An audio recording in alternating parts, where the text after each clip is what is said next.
Good morning. This is Land on the Go with all you need to know in news and weather as you start your day. A grand jury decided a Watertown sex offender accused of rape and incest should face twice as many charges. 62-year-old James Casca is now charged with 4 counts of rape and 4 counts of incest. Court documents say the victim was just 5 years old when the crimes began. Casca is on the sex offender registry for having sexual contact with a 14-year-old girl in 1981. His next hearing is scheduled for November. An 18-year-old man is behind bars accused of raping a 12-year-old girl. Court documents say the case came to light when Minnehaha County deputies were called to a home after the victim gave birth in the bathroom. Authorities learned 18-year-old Matthias Silk was likely the father. The victim told investigators Silk was upset and punching walls when he allegedly raped her. Court documents say he also had inappropriate videos and pictures of the girl. Investigators in Rapid City are looking into what sparked a fire in the northern part of the city. Officials say it happened around 1:30 Wednesday afternoon in the 800 block of North Spruce Street. Crews arriving on scene found smoke and flames coming from the front of a trailer home. The department shared these videos and pictures of the scene. You can see smoke coming from the home as crews sprayed water on the flames. Authorities say the homeowners were able to escape with a few of their dogs. However, 4 cats and 2 dogs are unaccounted for. One firefighter was taken to the hospital for evaluation. Now let's get a check of our weather with meteorologist Brian Karstens. Warm today, but getting hotter as we get into the weekend, Brian. Yes, indeed. And as we look at today's weather, a couple of talking points. We're visiting about the wind. That's been coming up here in the forecast this morning in south central South Dakota. Out of the south. We've seen an uptick a little bit here in some localized light thunder showers. Basically that area just west of Aberdeen to Huron as of 7 to 7:30 this morning, kind of lighting up. So we'll call for that activity to drift to the north. Temperatures today, upper 80s. Sioux Falls area at about 86 this afternoon. And right now we're seeing those highs probably in the low 90s toward Mitchell and 92 also in Chamberlain. Much hotter though for the weekend, and we'll spell out those details in a few minutes. Thank you, Brian. The future of the Delbridge Museum remains unknown. Tuesday, the city confirmed detectable levels of arsenic were found in nearly 80% of the taxidermy collection. The mayor said he didn't have a choice but to shut it down. Arsenic is linked to cancer, cardiovascular disease, and other illnesses. We looked into our KELOLAND archives and found the panda, which had been donated by China, had already been through a slew of repairs. It all fell off and teeth fell out, that type of thing. But the taxidermist did a good job putting them back together. But that's the type of thing that can happen. Some of these animals in here won't last probably another 10 years if we don't make some changes fairly soon. Most of the animals in the museum were killed or died in the 1940s through the 70s. The Sanford Children's Hospital ambassador for this year's Sanford International is perfecting his swing for next month's tournament. Landon Kaiser will hit the opening shot prior to round 1 of the PGA Tour Champions event on Friday, September 15th. Yesterday, the 15-year-old spent 30 minutes working on his game with 2-time U.S. Open champion Andy North.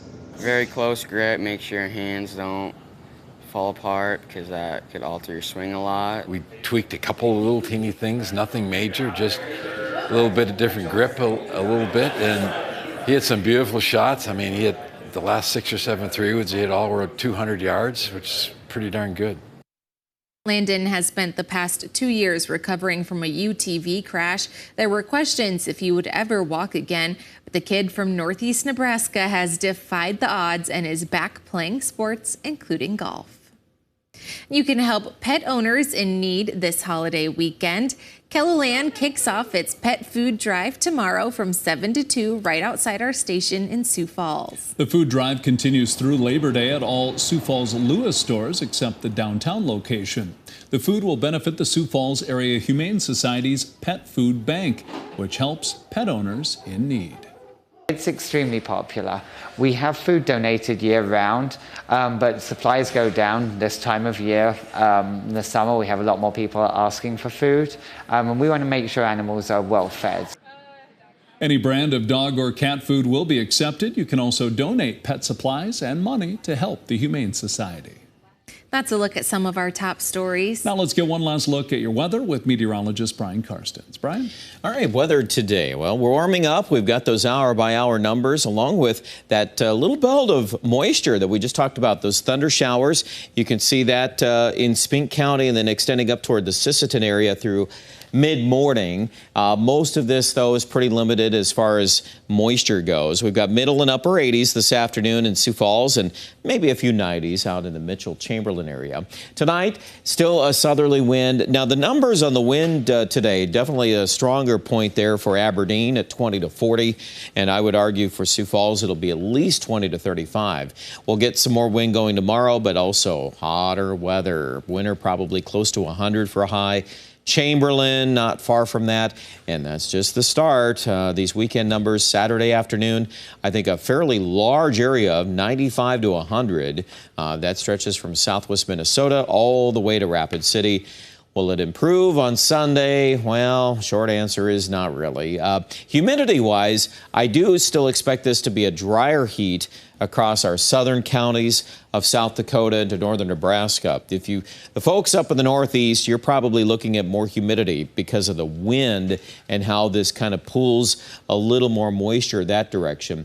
Monday, too, Labor Day, I still think we're going to be close to 100 in Sioux Falls and could surpass that in a couple of spots. Chamberlain comes to mind on that. Rapid City, though, interesting to see the numbers going down Monday afternoon already. And there's a chance of some rain coming into western South Dakota.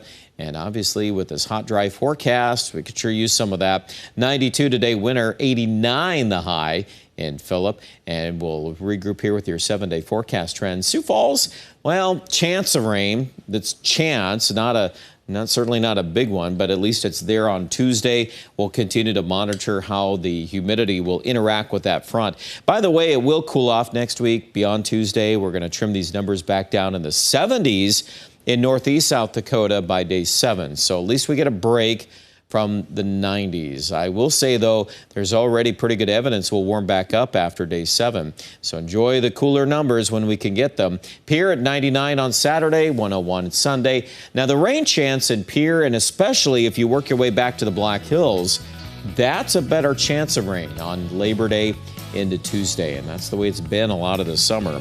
Check out the details with that forecast online at KENLOLAND.com.